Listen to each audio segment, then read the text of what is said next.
Dear friends, this is December 24th.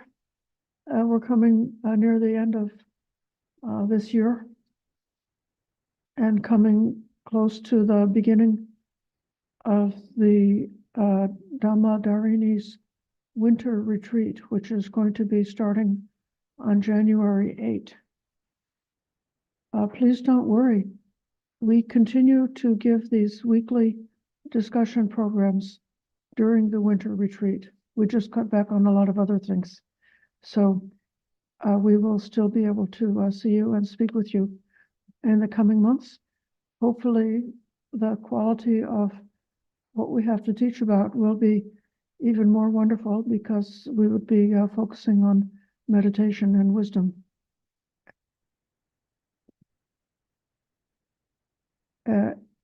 It's in the context of this coming retreat that I selected the sutta for today's discussion.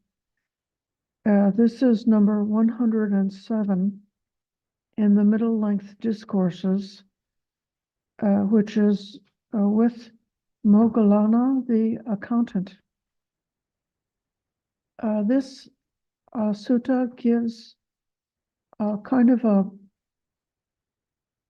clear and brief summary of the gradual training steps. It's in part similar to what we've been discussing for the past couple of weeks in the Chabbisadana Sutta, which was about the Arahant's way of practice. That if a person had obtained their full awakening, done what had to be done, come to their last birth, become a fully enlightened Arahant, and you ask them how they practice. In part in that sutta, they described that they practiced in full all of the phases of the gradual training.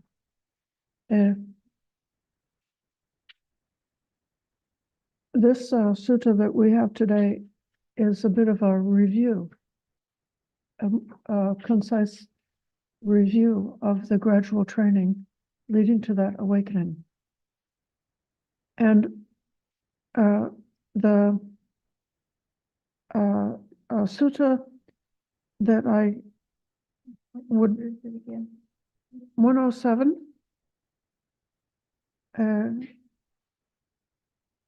Ganaka Moggallāna.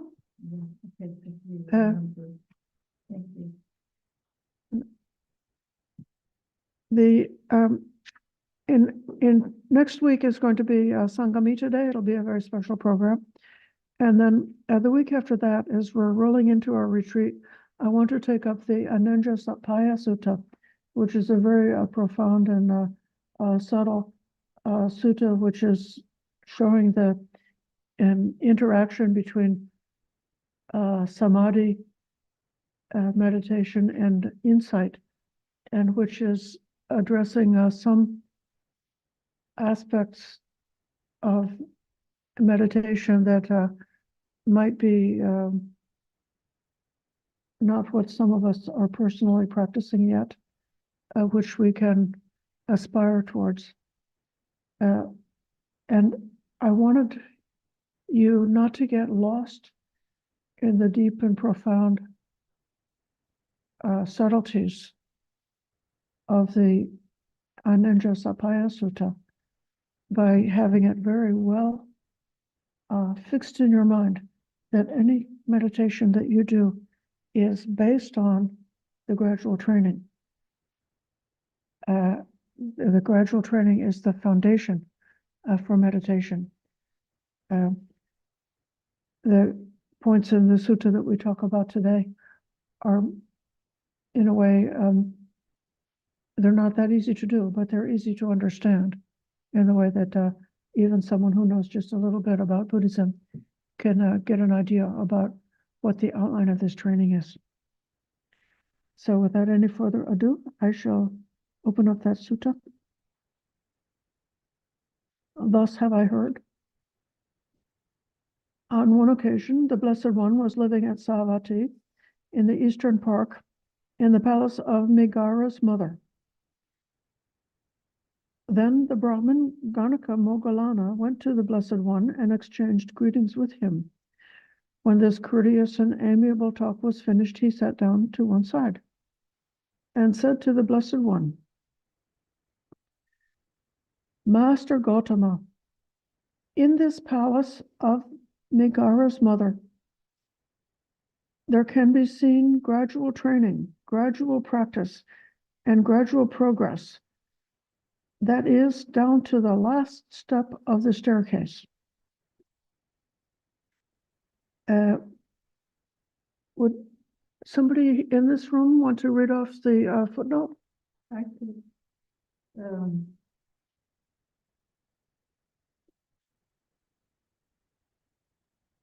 Uh, it's 1024. what? Yeah. Okay. Three kinds of being are explained, what? 1024? I'm sorry.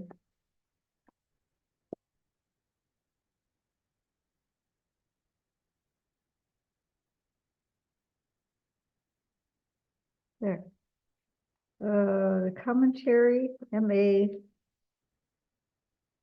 It is not possible to construct a 7-storied mansion in a single day. Once the site is cleared, from the time the foundation is laid until the paint job is finished, there is a gradual progress. Is that the one? Okay, well, we can all relate to that, especially those of us who are trying to build a monastery and develop a monastery and, you know, building things. So among these Brahmins too, Moggallāna says, there can be seen gradual training, gradual practice, and gradual progress. That is in study. Among archers too, there can be seen gradual training. That is in archery. And also among accountants like us, who earn our living by accountancy. There can be seen gradual training, that is in computation.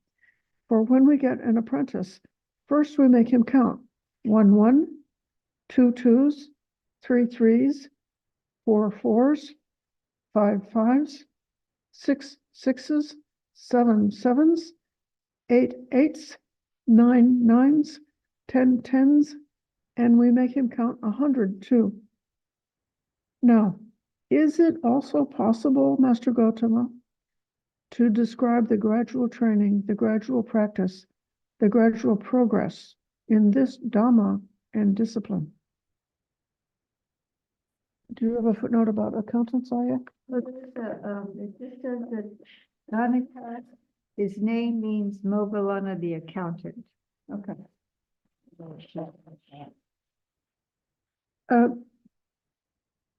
Well, I actually appreciate this sentence, that it is possible to describe the gradual training. It could be that you could find some religious practice where they say that the gradual training is indescribable, that it's so ineffable and mysterious that you can't really describe how it works. Or you could say it's a magical result, and if the guru touches you, that will be a transmission of the training, or some other thing like that, that you wouldn't be able to explain. But the Buddha is saying here that this training can be explained, and I celebrate that. I rejoice in having a path that's logical like that.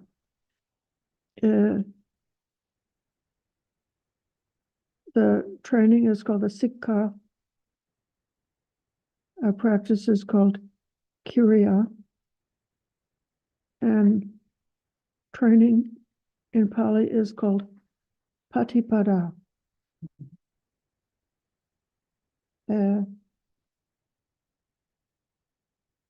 There's a way that Patipada practicing is a kind of a puja. Ayatollah was explaining to me, Patipada Vandana. If you wanted to worship the triple gem, one of the ways to worship the triple gem would be by sitting in meditation, in silent meditation. That's a form of meditation. There's a saying, it appears in the Buddha's last words. He said, Dhamma nu Dhamma Patipatiya Buddhan Pujami. By practicing the Dhamma in accord with the Dhamma, one worships the Buddha. Practicing the Dhamma in accord with the Dhamma, one worships the Dhamma. Practicing the Dhamma in accord with the Dhamma, one worships the Sangha. And that particular phrase is glossed by some very good bhikkhu teachers who I respect, is when they say practicing in accord with the Dhamma, that means practicing in accord with all of the Buddha's teachings, not just picking a little bit here and there, but taking the full package of training. So when we do this, if we're faith-oriented, doing these practices that we're going to read about, doing what the Buddha advised you to do, is a way to worship the Buddha.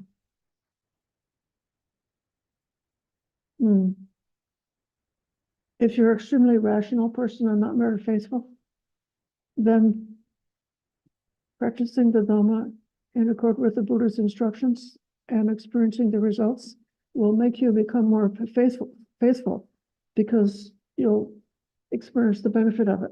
So those two things are merging together, that faith or confidence, the love that we have, the heart feeling of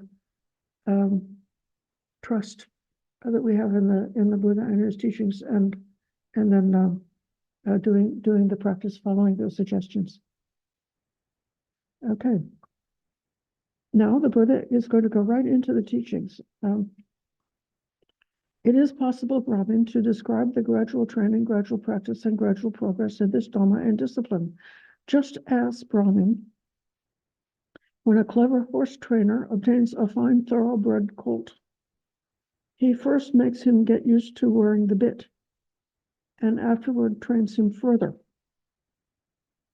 So when the Tathagata obtains a person to be tamed, he first disciplines him thus. Come, bhikkhu, be virtuous, restrained with the restraint of the patimokkha, be perfect in conduct and resort, seeing fear in the slightest fault, train by undertaking the training precepts. The patimokkha is referring to the detailed code of discipline that's given to the bhikkhu and bhikkhuni sangha, which has the advantage of having a very clear explanation of when one has fallen into a fault, whether it's a serious fault or a minor fault, and how to take care of it in order to come out of that unskillful pattern and put the ship upright and get into a straight pattern. The Patimokkha also has wonderful instructions for social and communal harmony, which are freely available. Anybody can read the Vinaya, whether you're a monastic or a lay person. You can learn about the Vinaya or read the Vinaya. That's the Patimokkha rules. And if you see anything there that you think would be useful for you, you may take it up. and follow those precepts. So at a minimum, we think that almost every Buddhist has undertaken not to kill, not to steal, not to do sexual misconduct, not to do false and harmful speech, and not to use intoxicating drinks which cause heedlessness. The next further level of training is to give up distracting entertainments and luxurious comforts leading to sense pleasure, which can become a barrier to the mental purification that we seek. You want me to read the note? Okay, yes. It refers me to another sutta, number 63, and this is the Bodhili Sutta. And it says, Bodhili, suppose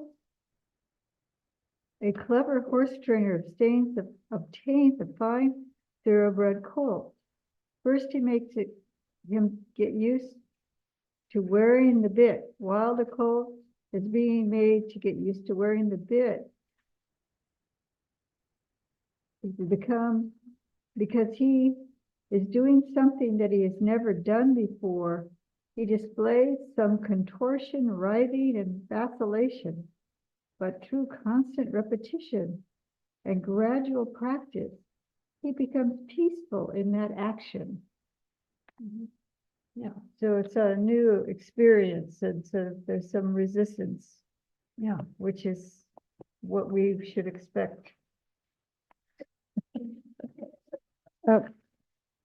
This thought of resistance actually is a wonderful lead into the next point on the gradual training, because it can happen that a person is controlling their behavior and their words, but their mind, it continues to be very unruly. And so it's not easy for them to control themselves. There's an example given in the Sangiti Sutta, chanting together, of 4 kinds of training. And the one that I have the most compassion for is the long and difficult. There's the short, easy way, the long, easy way, the long, pleasant way, the short, pleasant way, the short, unpleasant way, and the long, unpleasant way. And I felt such sympathy for people who were following the long, unpleasant path of training. And that's explained in the commentary as being a monk who's subjected to a lot of sexual lust.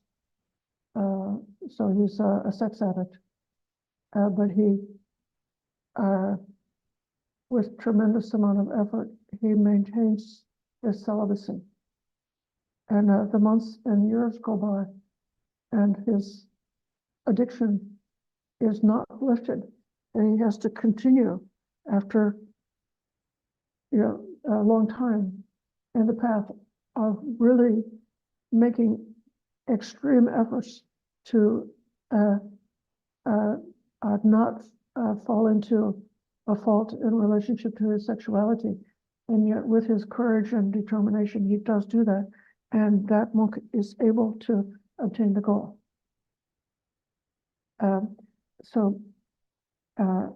Now here comes the next step. When Brahmin, that bhikkhu, is virtuous, seeing fear in the slightest fault,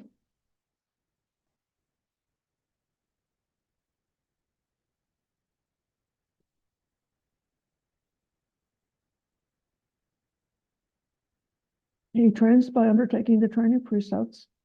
Then the Tathagata disciplines him further. Come, bhikkhu, guard the doors of your sense faculties. On seeing a form with the eye, do not grasp at its signs and features, since if you were to leave the eye faculty unguarded, evil and unwholesome states of covetousness and grief might invade you. Practice the way of its restraint. Guard the eye faculty. Undertake the restraint of the eye faculty. And likewise, on hearing a sound with an ear, on smelling an odor with the nose, untasting a flavor with the tongue, untouching a tangible with the body, uncognizing a mind object with the mind. Do not grasp at its signs and features, as since if you were to leave the mind faculty unguarded, evil, unwholesome states might invade you. Practice the way of its restraint. Guard each faculty, ending with the mind faculty. Undertake that restraint of the mind faculty.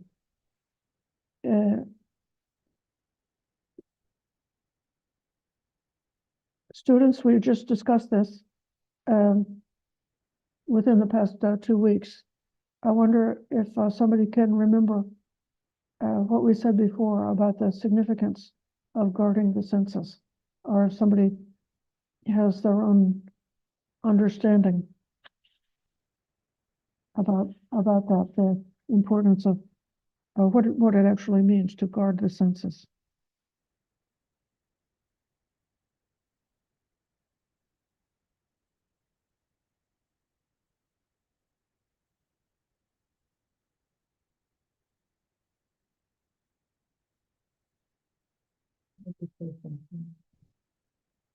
No one.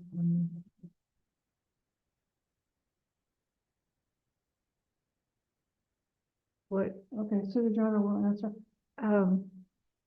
What's really made helpful for me in regards to what's often translated as sense restraint, you notice that there's the word guard, and it's protecting. It's like the mind is something precious, so you're guarding it from harm. So you're protecting the mind from unwholesome states.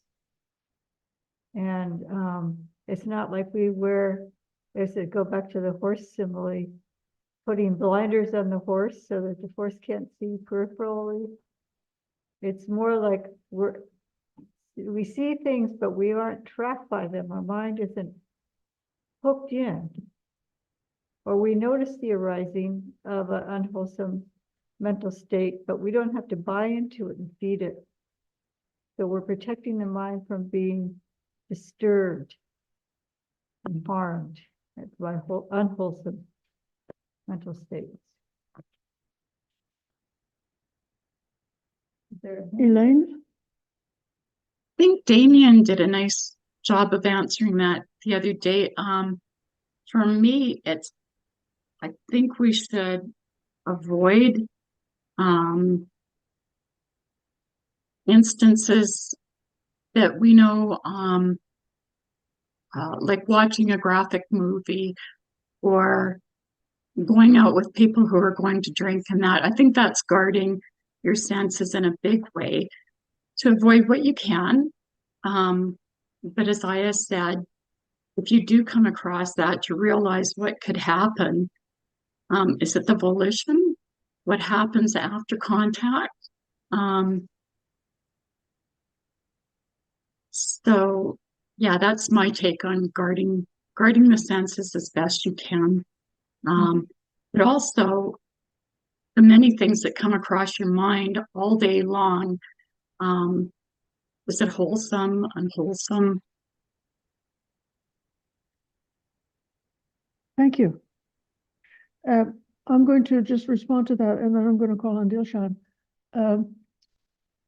I see guarding the senses as having a lot to do with perception and volitional formations, that the perception and of the signs and the details about anything that we encounter can be something that's a habitual way of seeing them, where we are triggering ourselves. If we see something like, oh, like I'm so stressed out and that ice cream would make me feel better. And just like we see the ice cream and the thought of de-stressing and feeling better is what comes up. And that would be like picking, like there's a lot of things about ice cream, except that using it as a kind of a sedative or something.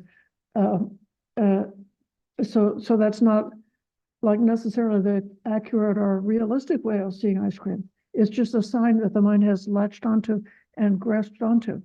And then when you come to the details, that would be like having grasped onto that ice cream as being what's going to make me happy. Then you would start thinking, oh, this flavor, or this brand of ice cream, this is really the greatest brand of ice cream, or it's the greatest flavor, or I'm tired of that flavor and I want this flavor, and then the mind keeps like gnawing on it, and that is like building up the proliferation of the reactivity, which could be something in the realm of desire, or in the realm of aversion, or in the realm of confusion. So then it's not just like at the material level when that sensation touches the brain that the problem is happening. The problem is really happening in the mind. And now I'll call on Dilshan. May the blessings of the Noble Triple Gem be with you. Thank you. I think, when talking about guarding mind, I feel that, personally for me, the result is, more often than not, it's twofold. I either like something or averse it. That's what it comes down to. If it is something that, something has no relevance to my likings or my dislikes, my mind comes to a status where it's, equanimous. But I know being equanimous, is considered like a bit of a virtue in the mundane world. But in the Arhan's world, equanimous is equally, bad as, craving or liking, or craving and aversing things. So I'm kind of, in these three, places where the mind is, constantly trying to, choose these, Yeah. Stages where I, moving from like being, having an interest, or maybe saying no, it doesn't like it, or maybe, uh, being equanimous. But Uh, let me answer this. I want you to get this very clear. yeah, A neutral you. feeling, which is a feeling that's neither painful nor pleasant, is very often related to the tendency to confusion. And the reason is the things that are neutral, a lot of times we don't even notice them. You just go through the day being like dull and not noticing anything. But it's possible for neutral feeling to be coupled with bright mindfulness and awareness. And in that case, neutral feeling in a way is a sort of a support for the awakening factor of upekkha, or equanimity. So one thing is neutral feeling, and another thing is upekkha, equanimity. Upekkha is generally a good thing in Buddhism. It's a spiritual asset and a characteristic of someone who's practicing well. Got it. Got it. Okay, Thank you for explaining that. right. Maybe we can go back to a reading.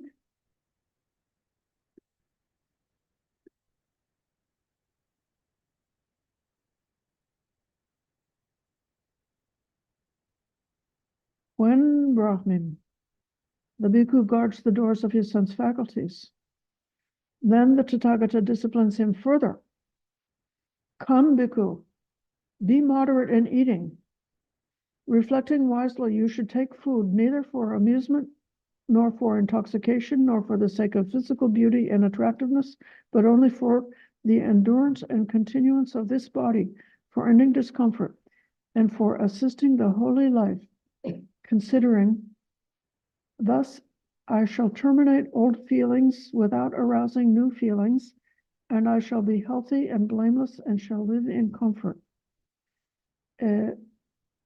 So this moderation in eating, very significant part of the practice. We shouldn't consider these things because maybe they're more obvious or something. We shouldn't think that they're trivial. It's a fact that, I was talking before about the person addicted to a sex addict, and then I talked about an ice cream addict. So the mind of an ordinary, uneducated person who doesn't have wisdom has a huge tendency to be addicted to everything that they like. Even they're addicted to liking and they're addicted to disliking. And that the mind is always going on the roller coaster between I like this and I hate that. And so you can avoid going to a bar or being with inappropriate people or watching pornography or something like that. Or you could avoid just reading things that are stupid and useless. But you can't really avoid taking food. You need to take food. And so because there's something that's very kind of built in to like, unless somebody is ill, usually they like food. If they don't have some kind of a physical or some kind of disorder, it's very normal to like food. And so one has to always be careful with that and not let it carry away into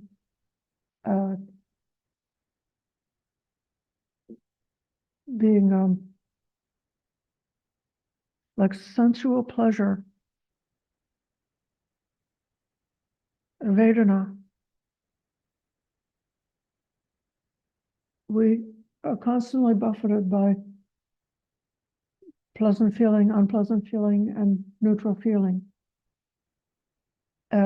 If we cannot tolerate an unpleasant feeling, if we just freak out anytime that there's an unpleasant feeling and have to do something to cover it up or get away from it, that's a big part of where addiction comes from. Or if we get really carried away with pleasant feelings, then the more we get carried away with our feelings, the more weak we become, mentally weak, and just like a slave to the feelings. But if we're able to sort of keep our standpoint in these virtuous practices and be able to develop contentment and just tolerate the variety of the feelings that come by, then the feelings are not dominating us anymore. We can feel we have more agency and more self-control and more mental strength. I'm going to read one more paragraph. When Brahmin, the bhikkhu, is moderate in eating, then the Tathagata disciplines him further. Come, bhikkhus, be devoted to wakefulness during the day, while walking back and forth and sitting. Purify your mind of obstructive states. In the first watch of the night, while walking back and forth and sitting, purify your mind of obstructive states. In the middle watch of the night, you should lie down on the right side in the lion's pose, with one foot overlapping the other, mindful and fully aware, and after noting in your mind the time for rising. After rising in the third watch of the night, while walking back and forth and sitting, purify your mind of obstructive states. So this is, I guess, a Buddhist strength training to stay awake, to only sleep at nighttime. In this case, the recommendation of sleeping just one watch of the night, that's 4 hours of sleep, what they suggest. And if you've ever seen this famous statue of the Buddha in the reclining posture, that's what's called the lion's pose. He's on the side with his head on the hand and the feet lined up very even. So, Can I? yes, I'll pause here. Yeah, I just said something, yes. Yeah, what strikes me about this is that we're thinking about wakefulness maybe in terms of staying awake all those hours. But what's said over and over again is purifying the mind of obstructive states. That's the diligence that you were teaching about. And this is wakefulness in itself. And it is diligence, but the fact that we are more wide awake if we've abandoned the obstructive states. And then also, if we aren't burdened by the obstructive states, we'll need less sleep. And then there's this noting the time for awakening, and some people can train themselves and say, I will wake up at this time. Yeah. And then they're able to do so. And they didn't have alarm clocks back in the time of the Buddha, so that's how they did it. Right, I was intending to mention that about the obstructive states.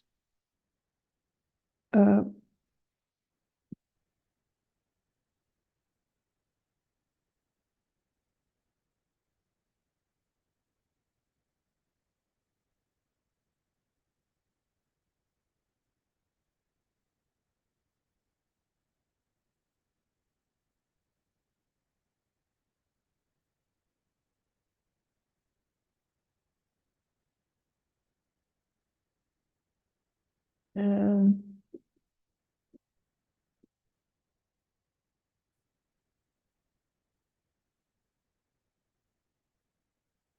I was trying to see if it was the Nivaranus, but it's not. So, but it is a kind of a discovery, isn't it? When maybe when we did not have any wisdom, we thought that like we were the victim of our own mind and our own thoughts. And if thoughts would come into the mind, we were just kind of like stuck with them, and we had to suffer, sometimes suffering a torture when like unpleasant minds would invade the mind and stay there. And we don't know how to get out of the rut of thinking these destructive or even toxic kind of thoughts of resentment or other kind of thoughts of greed and so forth. But then it's like one of the discoveries on this path is actually we do have a choice. And if we see that a thought is harmful, we don't need to keep it. We can dismiss that thought and let it go, and we can choose to keep and cultivate thoughts which are beneficial and wholesome for us, if we're wakeful enough to, be aware of our own thought process. Okay, now I'm going to see about questions. Okay, Damon. In my personal experience with guarding restraint, the hardest one is eyesight. Could you say something about how some practical advice about restraining eyesight? Because, otherwise, ideally it would be nice to walk around with blindfolded all day long. But I just find it very difficult in the course of householder's life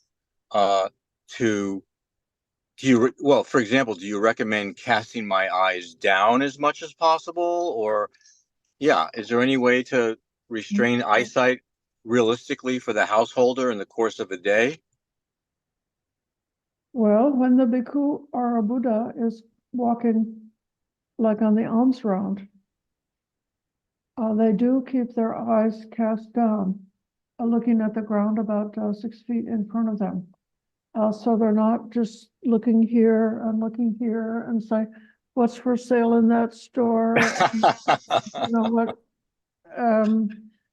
you know, the different commenting on the quality of the house or the quality of the bushes or the, you know, different things like that. So there is that kind of restraint. There's a way in which part of at a more, like at a subtle level,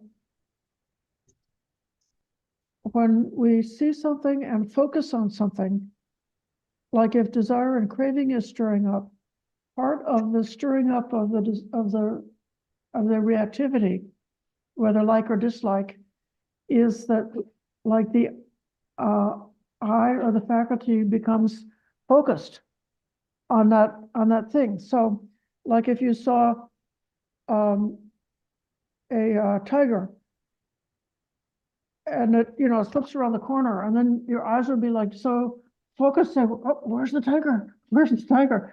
Because, you know, your life depends on it, and you don't want to die. So then this is a way that like the volitional intention is tied up with the activity of the eye. But what you're trying to, sort of like the opposite to that, is having an evenly hovering attention, which is giving a level, kind of like giving the same type of attention to each moment that arises, or to each object that arises, to each person that arises. So some insignificant or unimportant person, you have it, give them attention, and some extremely important person, you give them the same amount of attention. So the amount of attention is not going up and down according to your wants. Yeah, what about, could you make an exception when you're in nature? When you were on the Appalachian Trail for weeks at a time, did you allow yourself a little more leeway in terms of looking around and taking and feasting your eyes on the natural world?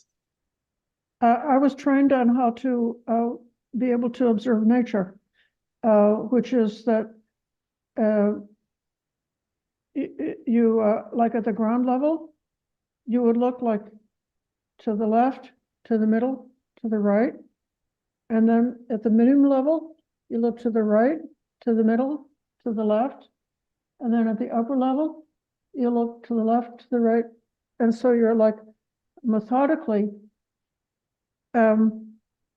looking around in order to see the details.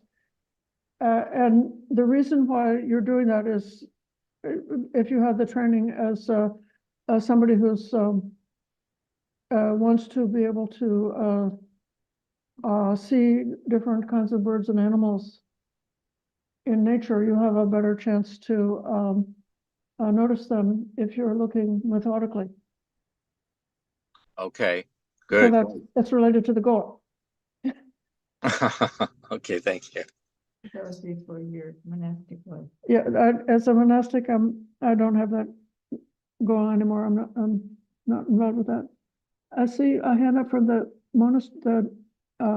Aranya Bodhi Hermitage. Hi, Kai here. Yes. Could you clarify, for sense restraint, it's not so much about limiting the contact with the sense organs, but it's more of like guarding the sense doors. I kind of see it as a metaphor. Like if you have someone pressing the doorbell, there's a visitor, right discernment comes in to kind of guide us on what we let in to our mind. And also the non-grasping. I think in the sutta, it says neither attraction or repulsion. So that's where the wisdom kind of acts as an anchor where, we stop swaying between liking and disliking. So it's not so much, is it not so much that we limit our sense contact, but more of how we interact with those contact? Thank you. What you say is true, but I would suggest that it's actually both. So if a person is in a very busy, social world, let's say, I don't know what your,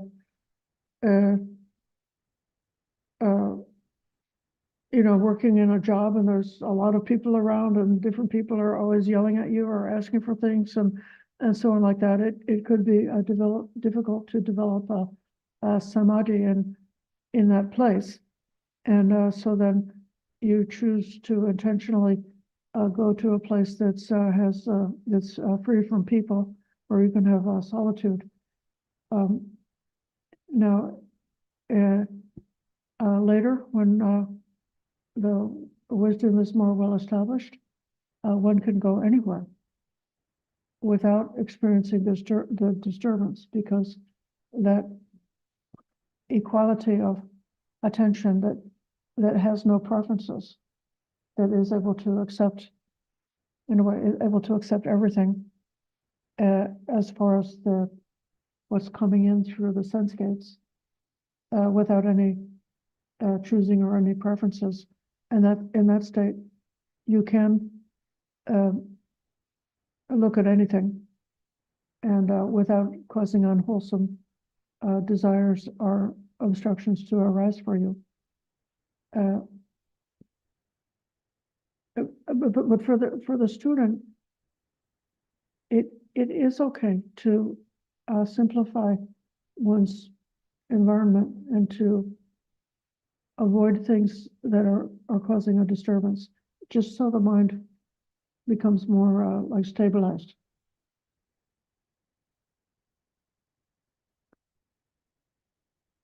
Even like in the sutta, in the teaching about emptiness, the forest is empty of the village, and then you eliminate, if you're going towards the immaterial meditations, you Go to the earth. eliminate the different elements sequentially. First, you don't pay attention to the trees, and then you don't pay attention to the earth element. You don't pay attention to anything, and then you have only the space element left, and then you ignore the space element, and there's only the consciousness element, and then you ignore the consciousness element, and then so then there's a progression of not directing the mind towards certain objects in order to experience a specialized state, a specialized kind of experience that allows a different kind of wisdom to arise. But that doesn't mean that when you have to, you need to go to the village, or you need to prepare lunch, or you need to do some kind of a chore, or you need to be in the presence of people, that you would be, refusing to look at what's in front of you. Okay, I'll call on Richard. Yes, thank you. Yeah, that example you were giving about empty, that's Buddha describes that as descent into emptiness. And it goes, the monastery is empty of the village activities. The forest is empty of the monastery activities, right? And then finally, there's just the earth, because you're sitting in meditation and your eyes are just falling on the earth. It's not earth kasina meditation. It just means you're retired to a hut or under a tree or something, and you're just sitting there. And so the only sense activity is for the eye is just the earth in front of you. And also, when you look at the sutta here, you'll see that when it talk about restraining the senses, right? So the next section is about being moderate in eating, and that's because the bhikkhu goes out on bindapat, right? So now he's going into the village, right? He's supposed to be that descent into emptiness, right? Now he's going in there. And so he's not supposed to, or he or she, whatever, they're not supposed to make choices like, oh, this house looks wealthy. Maybe I'll get some good food there or something. You know what I mean? Like that. They shouldn't be distracted either by something, by beauty or ugliness or whatever, might distract them. But so they get their food, right? And then once they're kind of good at that, then they need to be moderate in their eating, because after that, it's like, don't fall asleep and stuff like that. Because if you eat too much, the tendency is to want to go to sleep. So this is a very interesting progression here in the. I didn't want to jump ahead like that, but I think as we go forward, seeing it in that way, might be helpful, to everyone to see the progression that the Buddha is going through with these subjects. Anyway, thank you very much. Okay, so that's a very practical teaching. Let's read on.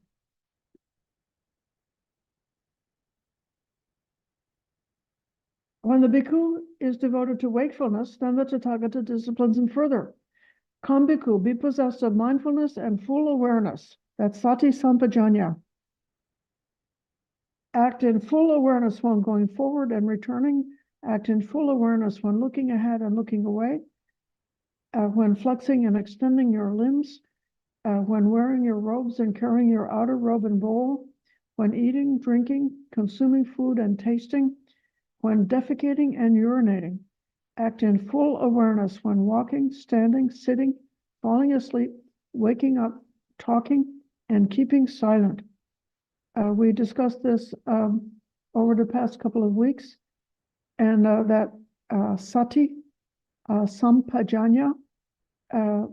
So the sati is called mindfulness, or you could say remembering to be aware, or remembering to be mindful, remembering to be present, and also remembering to keep your attention focused inwards, so that you can be sensitive to noticing what is the state of mind and body within, so that you can have that internal perception without having gaps in that.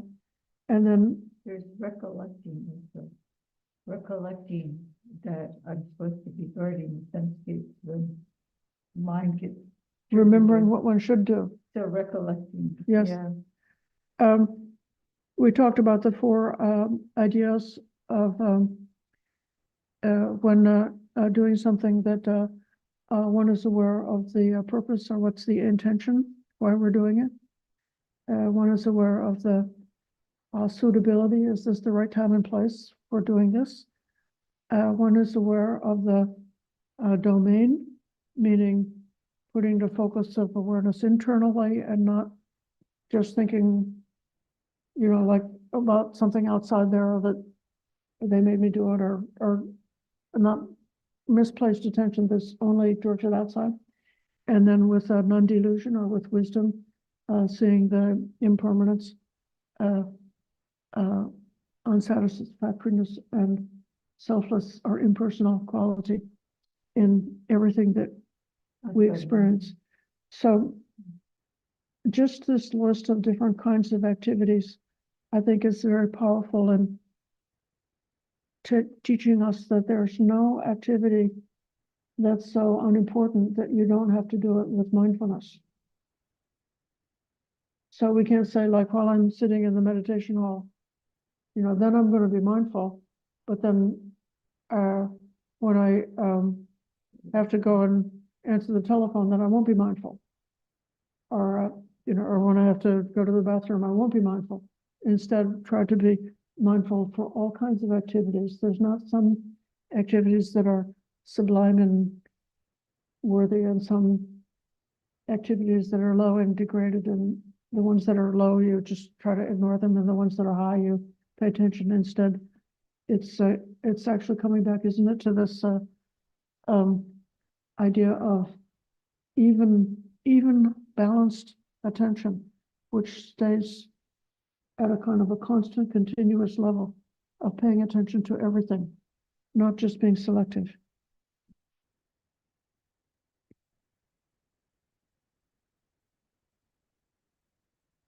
Okay,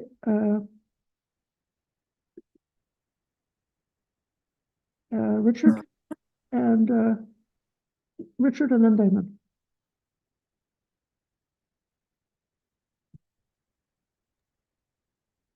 I'm sorry, I forgot to lower my hand last time. Okay. Damon, do you have a comment or question? Yes, you just said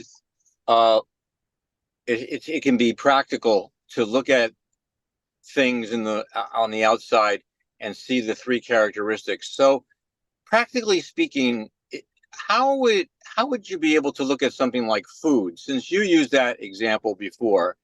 And how would you? I can understand the impermanence and the dukkha, but what would it mean to see the not self nature of a food item?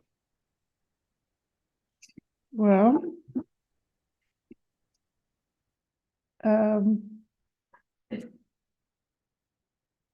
the people around here formed the idea that Ayasamana appreciates a cup of coffee in the morning.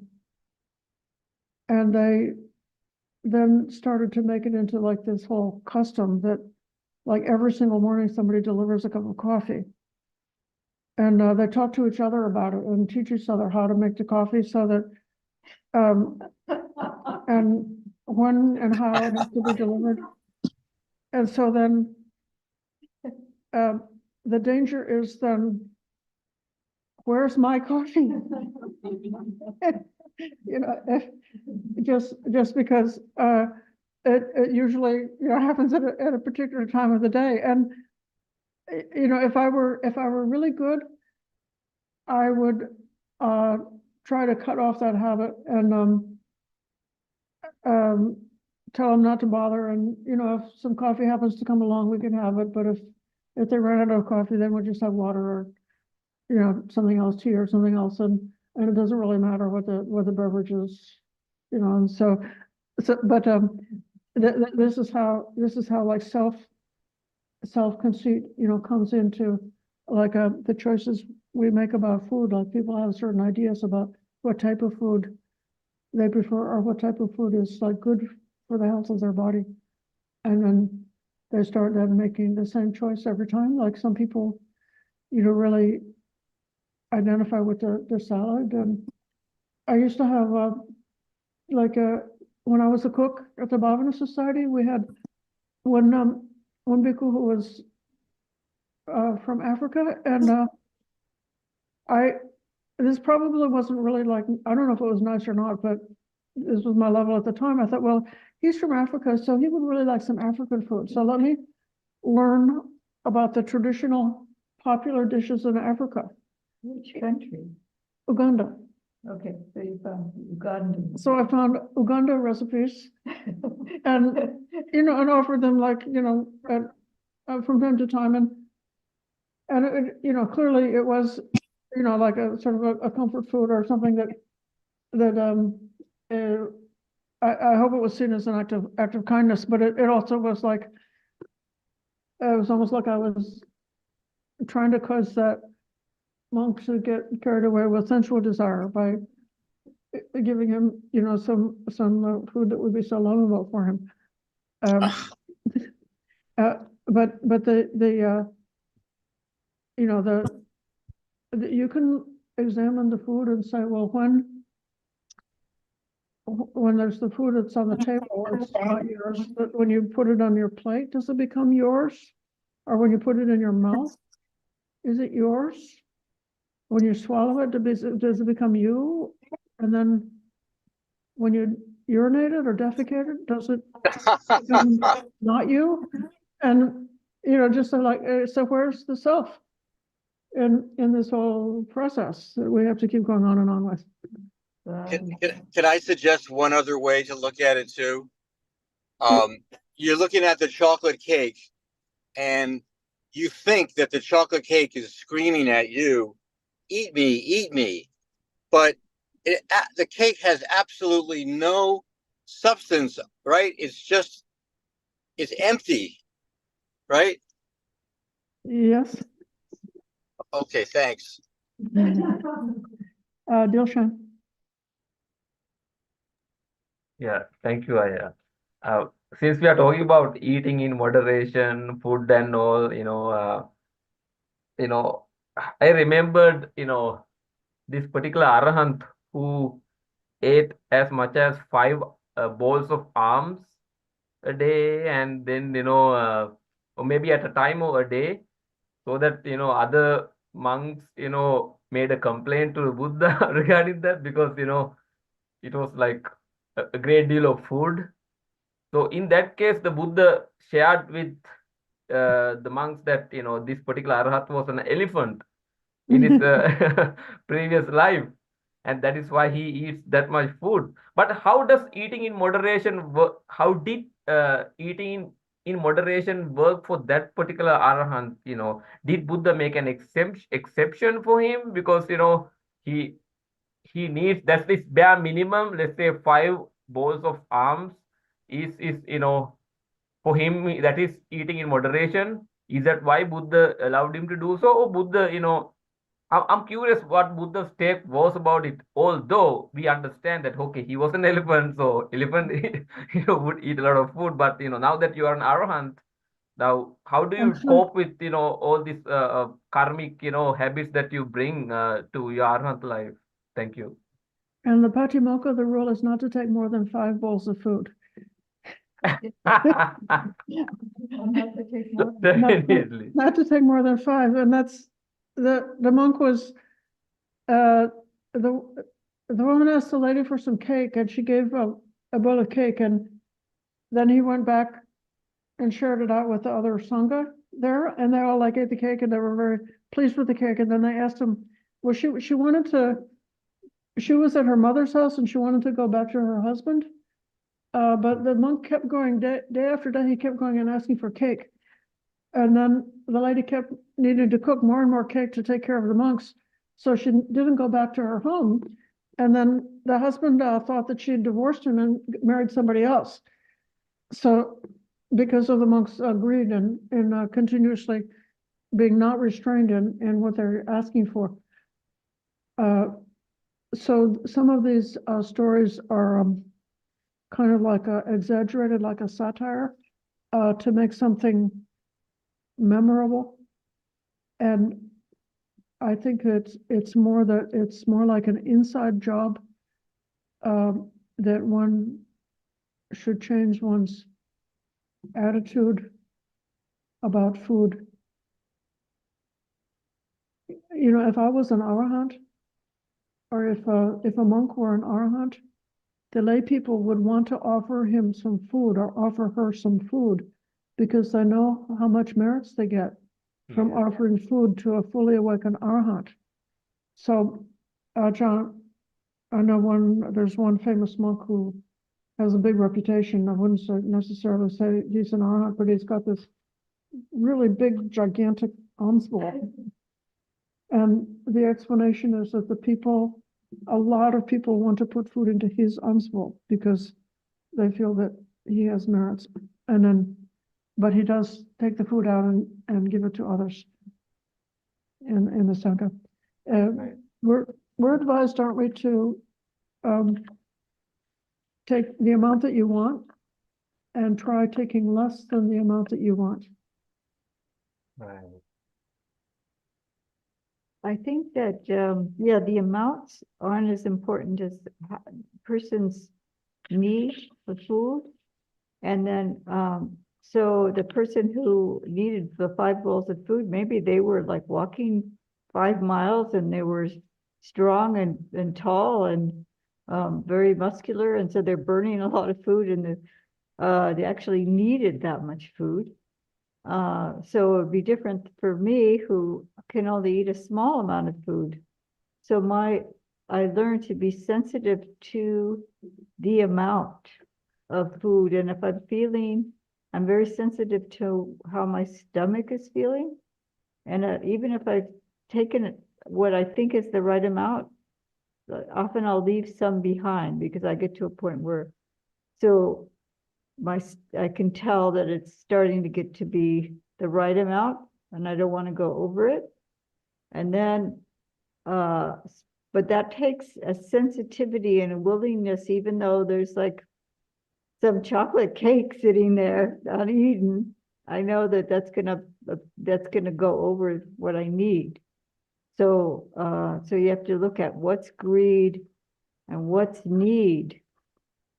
And that helps with the moderation. And then also, it's not a bad idea to take a little bit less than you think you need, because you always think you need more than you do. So that's my advice practically. Thank you so much.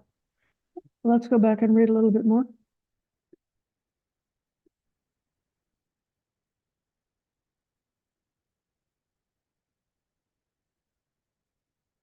When Brahman, the bhikkhu, possesses mindfulness and full awareness, then the Tathagata disciplines him further. Come, bhikkhus, resort to a secluded resting place, a forest, the root of a tree, a mountain, a ravine, a hillside cave, a charnel ground, a jungle thicket, an open space, a heap of straw. He resorts to a secluded resting place. On returning from his alms round after his meal, he sits down, folding his legs crosswise, setting his body erect and establishing mindfulness before him. Abandoning covetousness for the world, he abides with a mind free from covetousness. He purifies his mind from covetousness. Abandoning ill will and hatred, he abides with a mind free from ill will and compassionate for the welfare of all living beings. He purifies his mind from ill will and hatred. Abandoning sloth and torpor, he abides free from sloth and torpor. Recipient of light, mindful and fully aware, he purifies his mind from sloth and torpor. Abandoning restlessness and remorse, he abides unagitated with a mind inwardly peaceful. He purifies his mind from restlessness and remorse. Abandoning doubt, he abides having gone beyond doubt, unperplexed about wholesome states. He purifies his mind from doubt. So with this step, in terms of overcoming the hindrances and developing the opposite qualities, this is what's called the right effort, samavayama, the right effort part of the Noble Eightfold Path, where you prevent or abandon unwholesome states and you cultivate and develop wholesome states in the mind. Having abandoned these 5 hindrances, imperfections of the mind that weaken wisdom,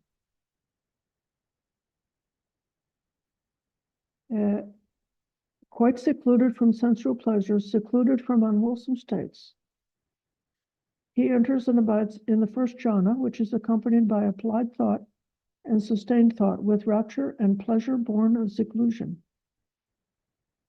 With the stilling of applied and sustained thought, he enters upon and abides in the second jhana, which has self-confidence and singleness of mind, without applied thought or sustained thought, with rapture and pleasure born of concentration. With the fading away of rapture, he abides in equanimity, and mindful and fully aware, still feeling pleasure with the body, he enters upon and abides in the third jhana, on account of which noble ones announce he has a pleasant abiding, who has equanimity and is mindful. This is what we were discussing a few minutes ago. With the abandoning of pleasure and pain, with the previous disappearance of joy and grief, he enters upon and abides in the fourth jhana, which has neither pain nor pleasure, and purity of mindfulness due to equanimity. So that's the, this description is, appears very often in the description of the Noble Eightfold Path as the a description of samadhi. Now we know that in this group we have discussed that the immaterial meditation should not be considered as something which is divorced from sama samadhi, but it's just a continuation of that same practice.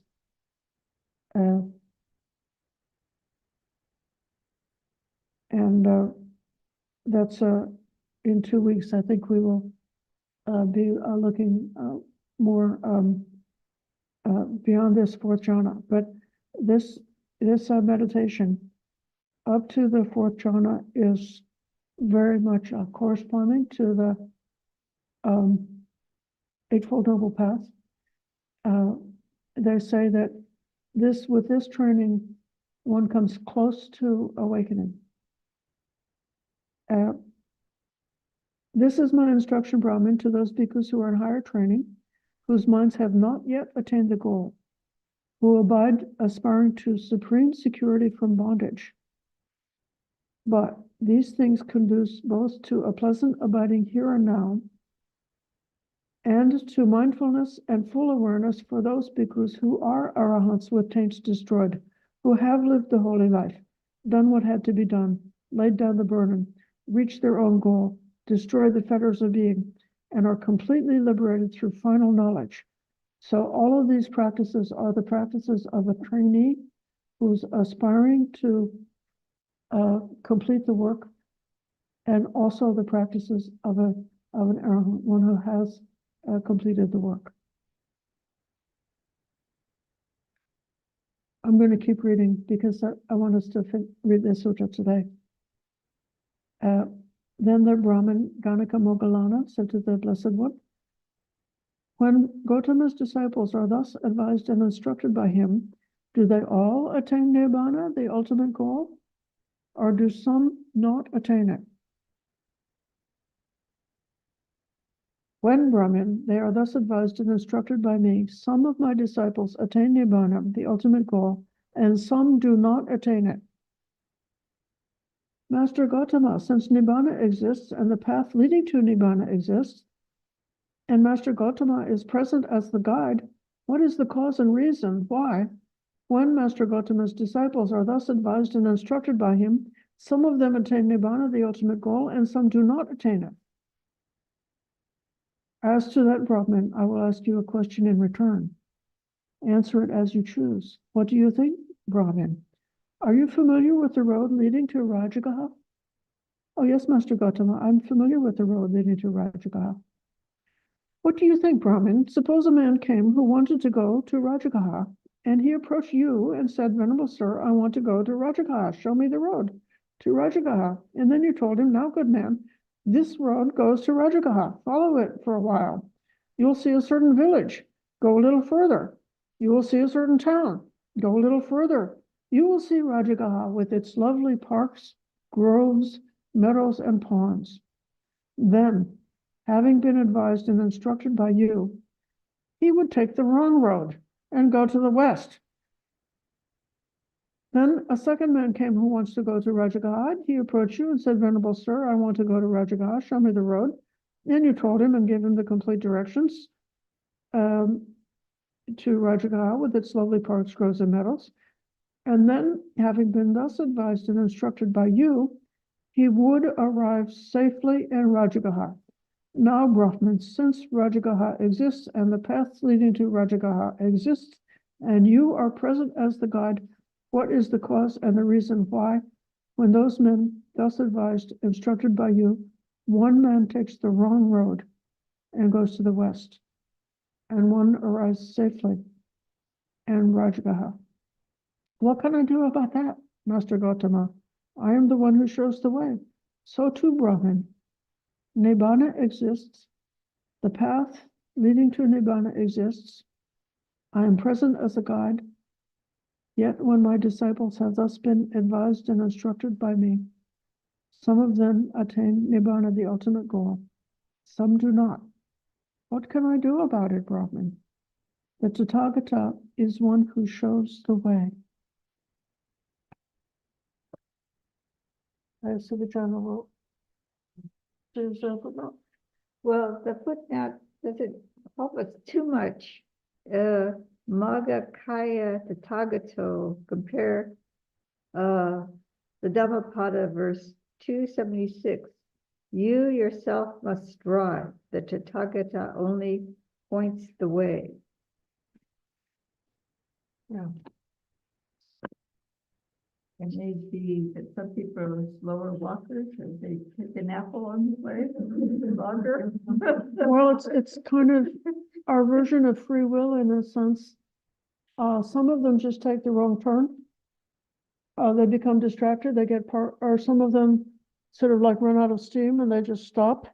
They stop at one of those villages along the way. They stop at a village along the way and say, well, this is good enough, and then they just stop and they'll go on. Or some of them go in a completely wrong direction. The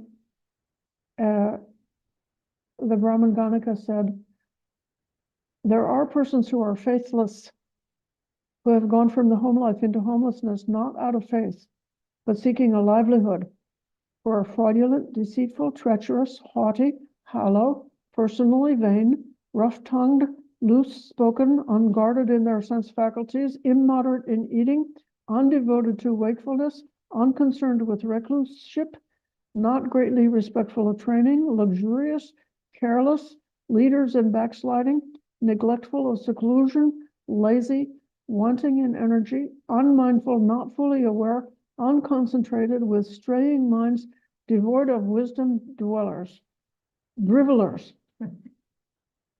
Master Gautama does not dwell together with them. And then there are clansmen who have the opposite qualities. They went forth out of faith. They're not fraudulent, deceitful, treacherous, haughty, hollow, vain, rough-tongued, and so on. They are guarded in their senses, sense faculties, moderate in eating, devoted to wakefulness, concerned with recluseship, respectful of training, not luxurious or careless, and so on, not drivelers. And Master Gautama dwells with these.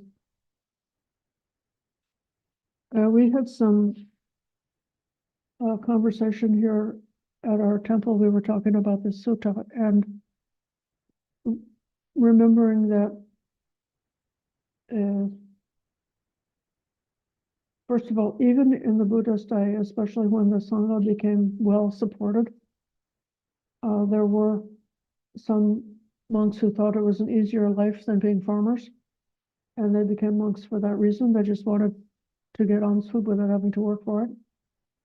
And then even in modern times, there are poor families who are not able to get an education for their children, or they have too many children, and so they would put one of their children into the monastery as a way for that child to get an education.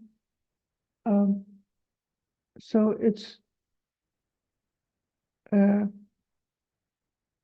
possible that a person could feel disappointed with the Sangha, feel like the bhikkhus or the bhikkhunis have lost the way. They didn't stay on the road. And in a case like that, if we understand that it's because of causes and conditions, and have some compassion, we may not become angry and disappointed with Buddhism, but just realize those are the conditions for that person, and realize that it may not be the end of the road, that if the circumstances change, that person may come out of it, may come out of their negative pattern and come into a wholesome pattern. We see even in the, I guess you could say the West is like a wilderness area, or like a remote from the heart of Buddhism. And in many places, there's not a proper support for the Sangha, or the lay people don't understand about the Vinaya, and they don't want the bhikkhunis or the bhikkhus to observe the Vinaya. They want the bhikkhus and bhikkhunis to get a job and have some money and drive a car and be like a layperson, because they just don't understand what a bhikkhu is. And then it could be that it's so discouraging or depressing for someone's motivation to stay on the path. And yet also, we do see those who never give up, who stay on the path, who are so determined, who really make their effort to fully uphold all of these preliminary practices and all of this dedication to seclusion and to meditation with the aim of creating the conditions for the breakthrough of wisdom, for opening the Dhamma eye to become on the noble path, and for them coming to the consummation of the noble path. I heard a little bit because I did want to read this sutta today, but I'd like to invite any comments or questions about this last part, the part about meditation and the part about how to take the wrong turn or how to not take a wrong turn. I think I'd like to go back to something you were talking about in that, I think it's in the Indriya Samyutta, about the 5 faculties. And then somebody whose faculties are strong. And there's the sukha path, or the path of quick and happy path. And then there's the quick and dukkha path. And there's the long and dukkha path. And then there's a slow and sukha path. So that even the Buddha is acknowledging that sometimes it takes, I mean, it doesn't, it's not necessarily going to take everyone the same length of time. And there's also the recognition of the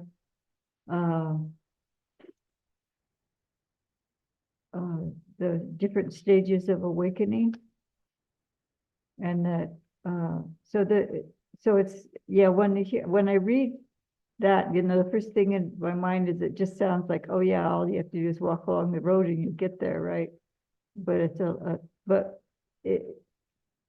in samsara being so long, even 7 lifetimes is quick compared to all the lives we've spent in samsara. So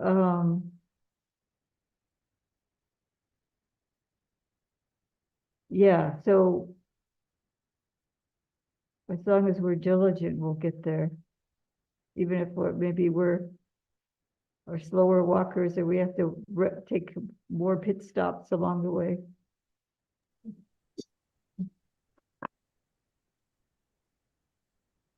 Is there a notion, Aya, here where the emphasis is on the individual practitioner, that the Buddha or anyone else cannot save you? You have to work out your own salvation? Yes. There is that notion.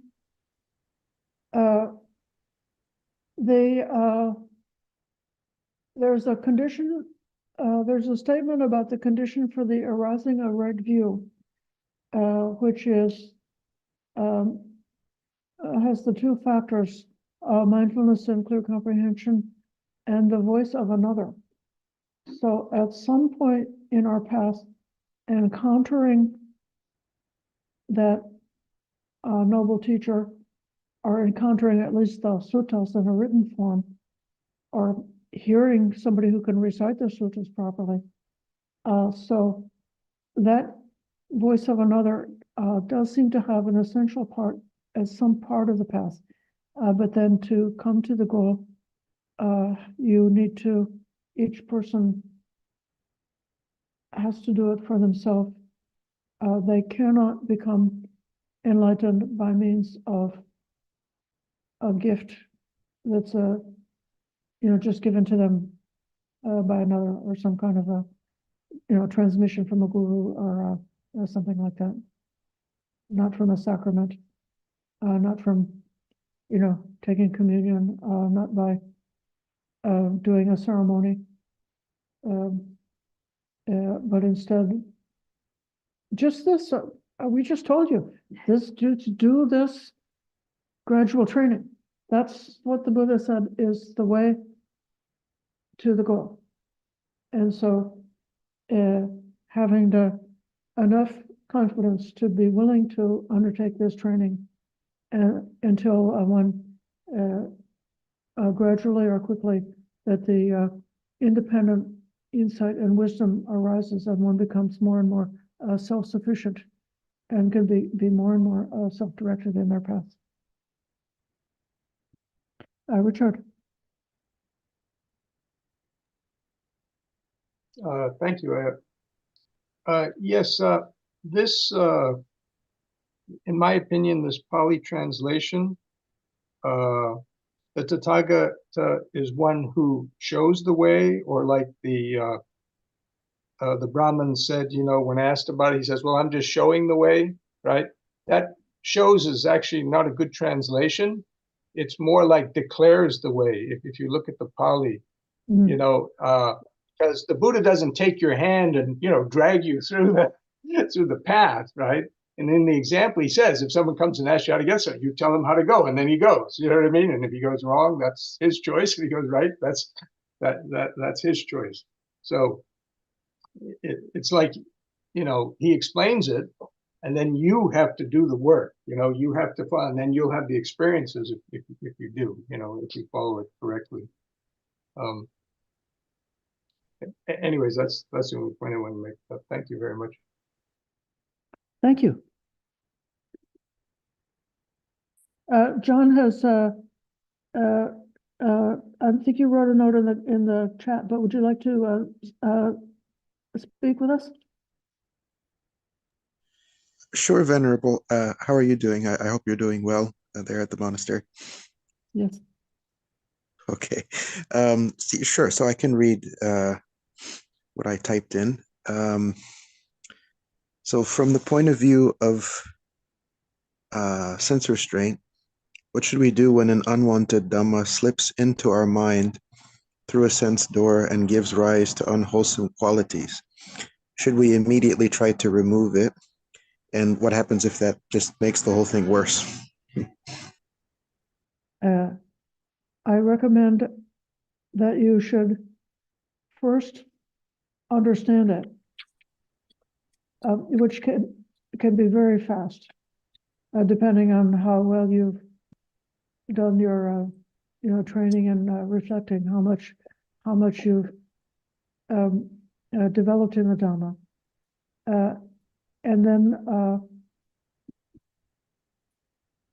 if you consider the sutta on the ways of dealing with unwholesome thoughts, it gives us several methods. Sometimes just simply seeing that something is unwholesome is enough that it evaporates almost instantaneously. This is especially true if one has cultivated the insight into impermanence, unsatisfactoriness, and non-self. When those reflections or when those perceptions are very well cultivated, then when something strikes the senses, it's almost like you know, habitually, that like the first thing that comes to mind is seeing it in terms of impermanence, seeing it the danger or the dukkha, seeing it in terms of what's that it's impersonal, that it's not me or mine.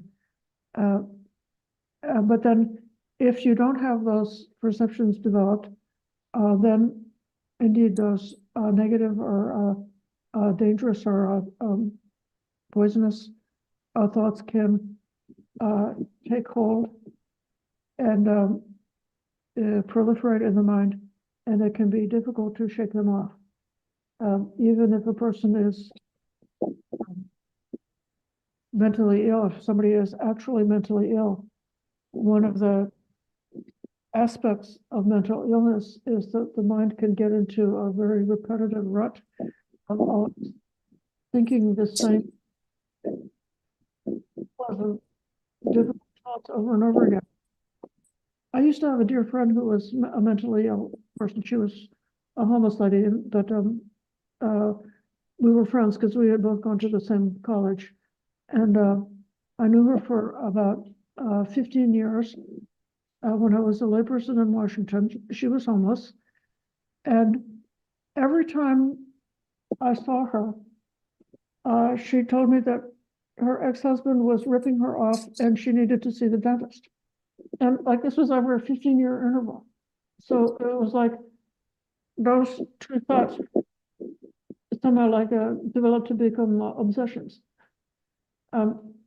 So actually learning how to let go of obsessive thoughts is definitely worth doing, to make the effort to find out how. There's different approaches, like just substituting with a wholesome thought, or just like investigating and seeing like where this thought is coming from and what the causation is, how it's manifesting, and understanding the danger of clinging on to these unhealthy thoughts and so on like that. So that's it's really great work to find out how to let go of the unwholesome.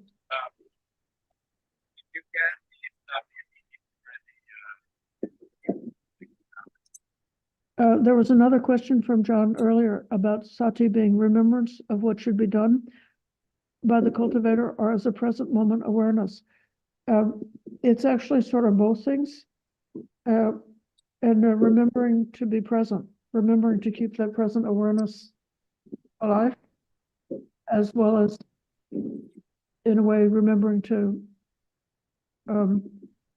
do that investigation of dhammas, to distinguish between that which is for our benefit and that's which for our harm.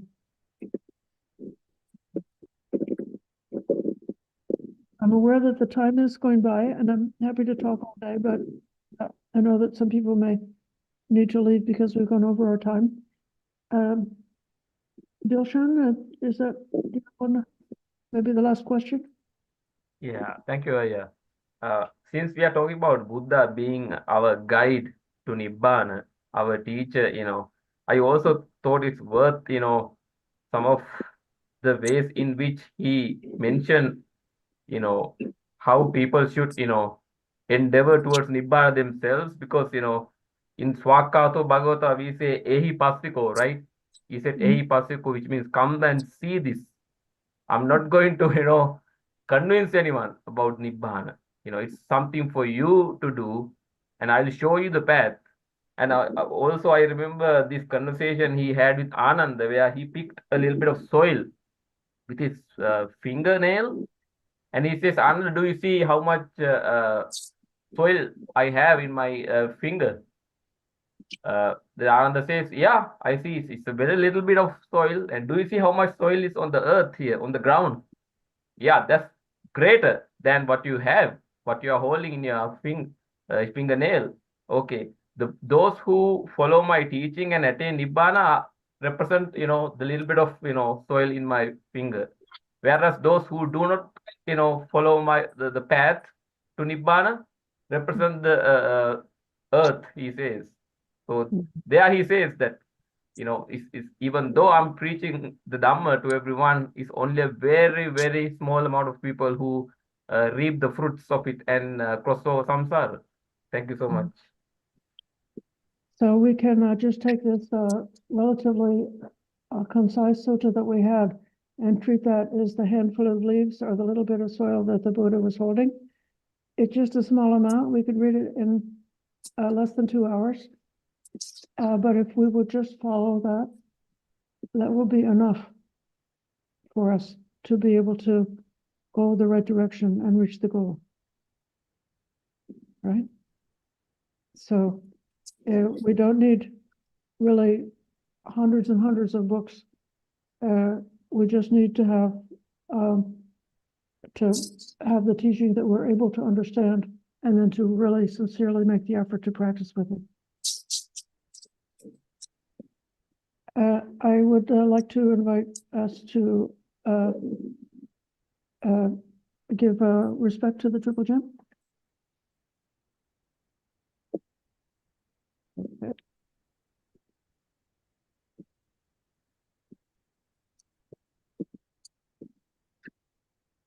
Araham Samma Sambuddho Bhagavo Buddham Bhagavantam Abhivadami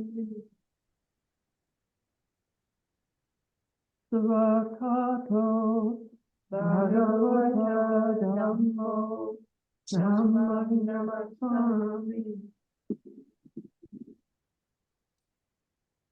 Subhadipando Bhagavato Savaka Sangho Sangham